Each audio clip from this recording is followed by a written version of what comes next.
ভারতীয় ন্যায় সংহিতা আইন ভারতের পুরনো ফৌজদারি আইনের বেশ কিছু ধারার ফাঁক পূরণ করেছে বলে মনে করছে আইনজ্ঞ মহল।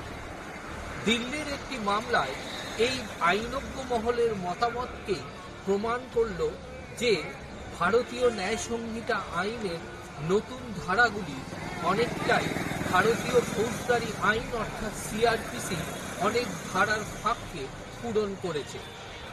জিতেন্দ্র মেহতা নামে দিল্লির এক বাসিন্দা, তার বিরুদ্ধে খুনের অভিযোগ ওঠে। খুনের পর থেকেই তিনি নিরুদ্দেশ হয়ে যান। জানুয়ারি মাসে তার বিরুদ্ধে অভিযোগ দায়ের করে মৃতার মেয়ে।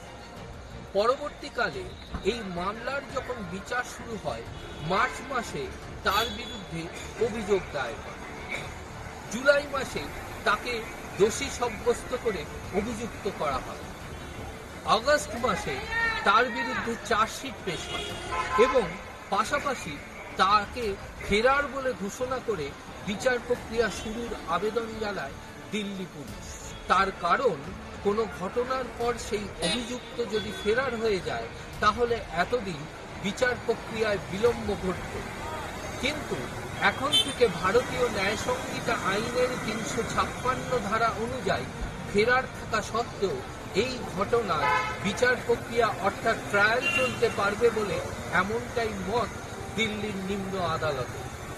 ফলে ফেরার থাকাকালীন বিচার প্রক্রিয়া সম্পন্ন করার যে নির্দেশ ভারতীয় ন্যায় সংহিতা আইনে রয়েছে তা কিন্তু বিচার বিভাগের ক্ষেত্রে একটা অন্যতম মাইলস্টোন বলে মনে করছে আইনজ্ঞ মহল। এর ফলে আইনজ্ঞ মহল মনে করছে যে দেশের বিচারের বিলম্বের ক্ষেত্রে যে মামলাগুলি বিলম্বিত হচ্ছে এবং বিচারাধীন অবস্থায় থাকছে সেই ঘটনার অনেকটাই নিরসন হবে এবং মামলার নিষ্পত্তি হবে।